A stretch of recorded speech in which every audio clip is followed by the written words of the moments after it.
La délégation du Conseil de sécurité des Nations Unies est arrivée à Goma ce dimanche 6 octobre 2013. Aussitôt arrivée, la délégation s'est dirigée sur les lignes de front pour s'imprégner de la situation qui prévaut à ces lieux, c'est-à-dire à Kibati, au niveau des 3 antennes. Sur place, le commandant du contingent indien a présenté la cartographie de l'espace jadis occupé par les rebelles du M23 situé à 1,5 km de la frontière rwandaise. Le général Baouma, commandant de la 8e région militaire, a quant à lui indiqué à ses ordres que les militaires FARDC se comportent bien sur les lignes de front dans le strict respect des droits humanitaires. Il a à cette occasion stigmatisé les actes criminels auxquels se livrent les rebelles du M23 qui continuent à recruter par force les mineurs, à piller les biens de la population et à provoquer la force loyaliste.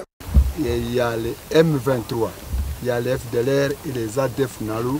Vraiment, ce sont des forces négatives que nous devons tout faire pour les rayer de notre province. Après Kibati, les ambassadeurs des Nations Unies se sont réunis avec les gouverneurs de province, l'honorable Julien Paluku Kahongia, entouré des membres du bureau de l'Assemblée provinciale et du comité provincial de sécurité autour de la question sécuritaire qui prévaut à province du Nord Kivu. Nous avons tenu d'abord à remercier la communauté internationale qui accompagne les efforts de paix en RDC, particulièrement à travers la résolution 2098 qui a institué la brigade, laquelle brigade a la mission de traquer les problèmes qui se vissent à l'Est.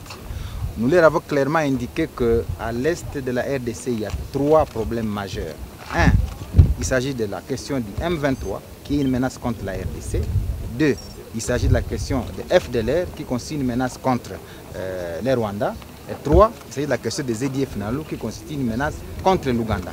Et ce sont ces menaces-là qui amènent ces États-là à être impliqués dans la crise. Et pour nous, la solution est claire, on ne doit pas passer par 4 chemins, c'est d'éliminer simplement ces 3 menaces. Et là, on fera cesser immédiatement l'implication des uns et des autres dans la crise. Nous avons tenu également à rappeler les aspects historiques qui ont concouru à l'environnement actuel, notamment les guerres à répétition qui se sont succédées ici, la guerre de 96, la guerre de 98, la guerre du CNDP, la guerre du M23. Et nous avons tenu à dire que les expériences du passé, par lesquels on nous a conseillé d'intégrer les criminels dans l'armée, n'ont pas résolu la crise. Et que donc au stade actuel, il ne faudrait pas qu'on commence à croire que c'est l'intégration des éléments du M23 qui va être la solution aux problèmes que traverse le pays.